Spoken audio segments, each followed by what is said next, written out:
दोस्तों, now we are going to continue class 8th chapters mathematics, that is the linear equation in one variable. तो इसको अपन अच्छे से समझेंगे, बिल्कुल बेसिक से स्टार्ट करेंगे। क्या होता है लीनियर इक्वेशंस, ठीक है। इक्वेशन और एल्जेब्रिक एक्सप्रेशंस में क्या फ़र्क होता है, ठीक है ना। और नॉर्मल टू नॉर्मल इक्वेशंस को अपन किस तरीके से सॉल्व कर सकते हैं, इन तमाम चीज़ों को अपन अच्छे से स्टडी करेंगे, ठीक है ना।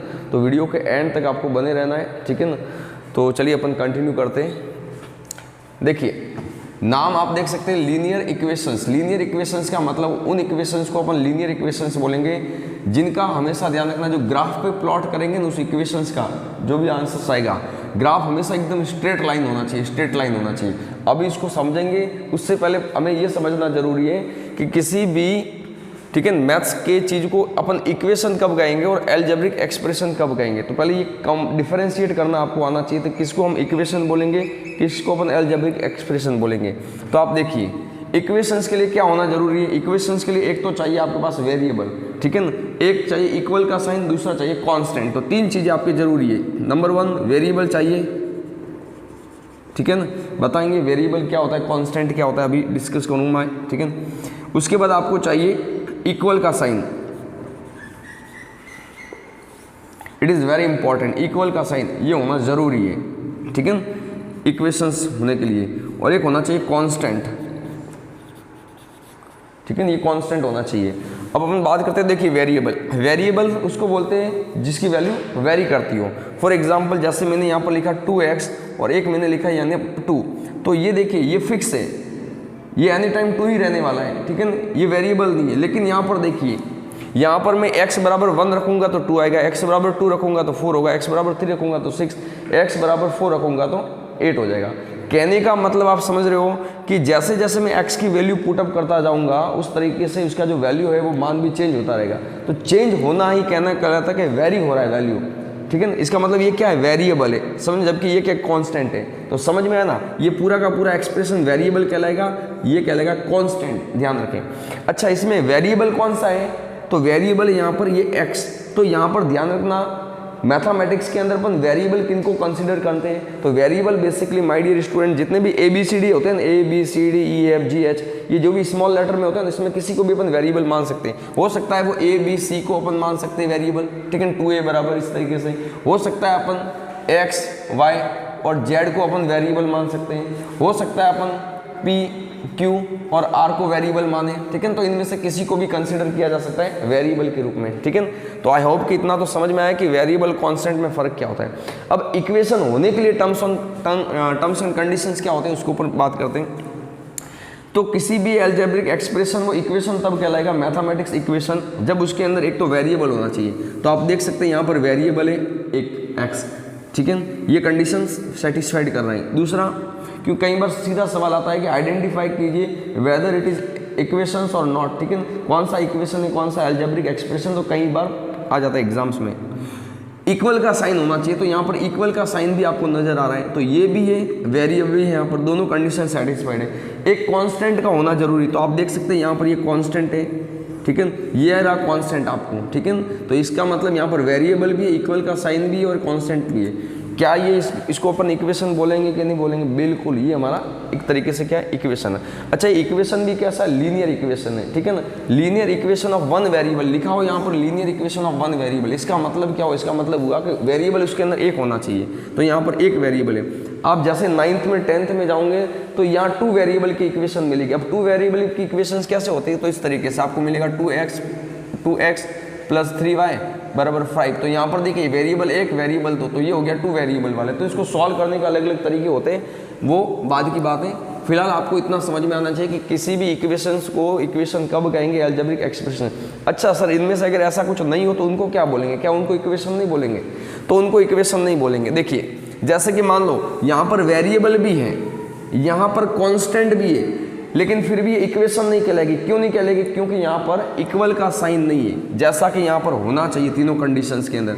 तो कहने का मतलब अगर तीनों में से एक भी कंडीशन सेटिस्फाइड नहीं कर रहे हैं तो वो इक्वेशन नहीं कहलाएगा, लीनियर इक्वेशन, वो हमेशा एल्जेब्रिक एक्सप्रेशन कहलाएगा। तो आप देख सकते हैं मैंने यहाँ पर 2 + 3 = 7 लिया, तो यहाँ पर सब कुछ है, यहाँ पर कांस्टेंट है, इक्वल का साइन है, लेकिन यहाँ पर क्या नहीं है, यहाँ पर वेरिएबल नहीं है, तो ये भी क्या होगा, ये भी कहलाएगा अलजेब्रिक एक्सप्रेशन, ये भी आपका अलजेब्रिक एक्सप्रेशन है, ठीक है ना, लेकिन इक्वेशन नहीं होगा, ये हमारा इक्वेशन होगा, ठीक है ना। आई होप कि आपको समझ में आया।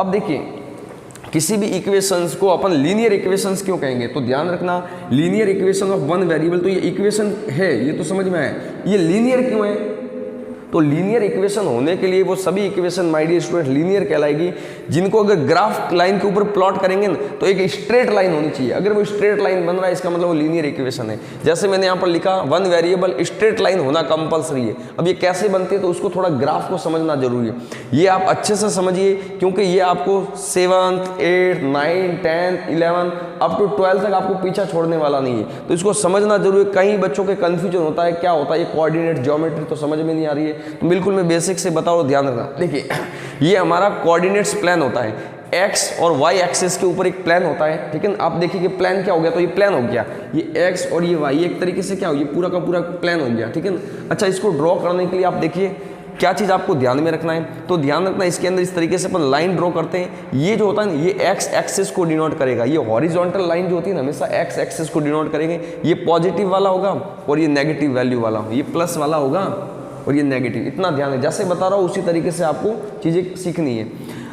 ऊपर वाली जो वर्टिकल लाइन होती है ना इस तरीके से, ये हमेशा वाई एक्सिस होता है, ये वाई का नेगेटिव एक्सिस होता है, कहने का मतलब ये वाई एक्सिस, ये एक्स एक्सिस, ये नेगेटिव हो जाएगा, ठीक है ना, ये प्लस का हो जाएगा। अब देखिए ध्यान रखना 4 क्वाड्रेंट्स होते हैं इसके अंदर, first quadrant, second quadrant, third quadrant और फोर्थ क्वाड्रेंट, ठीक है ना, तो थोड़ा ध्यान रखना इसके अंदर।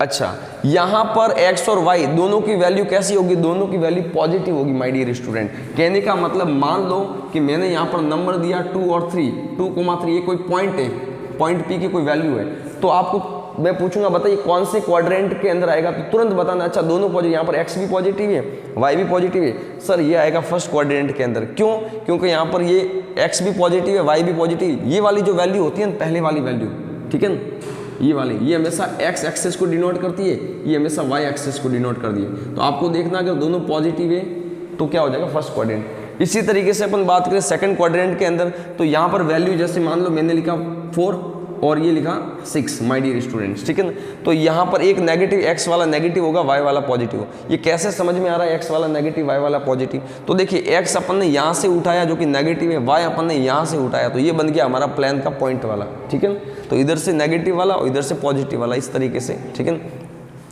यहाँ पर दोनों वैल्यू नेगेटिव आती है, ठीक है ना। अब देखिए तो सर ये प्लान का बताइए इक्वेशन, लीनियर इक्वेशंस के लिए, तो आप देखिए मैं इसको सेटिस्फाइड करवाता हूँ, पहले इसको अपन सॉल्व करते हैं इक्वेशन, उसके बाद अपन ड्रॉ करते हैं ग्राफ प्लॉट के ऊपर, ठीक है। तो देखिए यहाँ पर ये मैंने इक्वेशन दिया था 2x + 4 = 10, वापस लिख देता हूँ 2x + 4 = 10। अब इसके अंदर जो चीज़ मैं बोलता हूँ, ठीक है ना, उसको ध्यान में रखना है। While you solving the equation, किसी भी इक्वेशंस को सॉल्व करें तो कुछ कंडीशंस होती है, उसको आपको यूज करते हुए करना है, ठीक है ना, अदरवाइज हो सकता है कि वो रॉन्ग भी हो।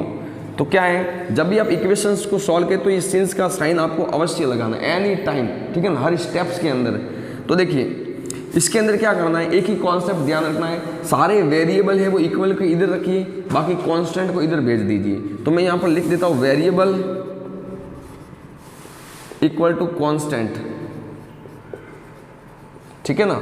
तो अब ये वेरिएबल ये वाला, तो इसको तो इधर ही रखना इक्वल के, ये कांस्टेंट है तो इसको इधर भेज दीजिए, ठीक है ना। ये 10 है इधर ही रहेगा, अब ये प्लस का 4 है तो इधर जाके क्या हो जाएगा माइनस का 4 हो जाएगा, तो ये हो जाएगा माइनस का 4, ठीक है ना।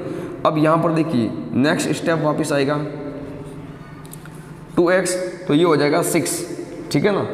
उसके बाद नेक्स्ट तो x बराबर क्या आ जाएगा, तो x बराबर हो जाएगा 6/2। इसको आप कैंसिल आउट करोगे तो 3 के टेबल से, तो x बराबर, तो x की वैल्यू क्या आई 3 आई। तो माय डियर स्टूडेंट्स आप समझ सकते हैं, इसका आप कोऑर्डिनेट पॉइंट्स बनाओगे तो इसका कोऑर्डिनेट्स क्या बनेगा, तो इसका कोऑर्डिनेट्स बनेगा, मान लो कोई p कोऑर्डिनेट्स है x, y, तो कोऑर्डिनेट्स क्या बना, x की वैल्यू कितनी आ रही है 3, अब y की वैल्यू कोई है ही नहीं है, तो y की वैल्यू अपन क्या मानेंगे 0 मानेंगे, y की वैल्यू अपन 0 मानेंगे। तो आप देखिए इसको यहाँ पर ड्रॉ कीजिए, x बराबर 3 प्लस का 3, ये x बराबर 3 प्लस का 3 इधर आ रहा है माय डियर स्टूडेंट्स, ठीक है ना, और y बराबर 0, तो ऊपर की तरफ अपन जा नहीं सकते, तो यहाँ पर आ जाएगा आपका मान, क्या आ जाएगा, यहाँ पर आ जाएगा इस वाले वैल्यू। तो यहाँ पर बिल्कुल एकदम स्ट्रेट लाइन ऐसे ड्रॉ हो जाएगी, ये तो ये प्लान क्या है, ये कहता है हमें कि x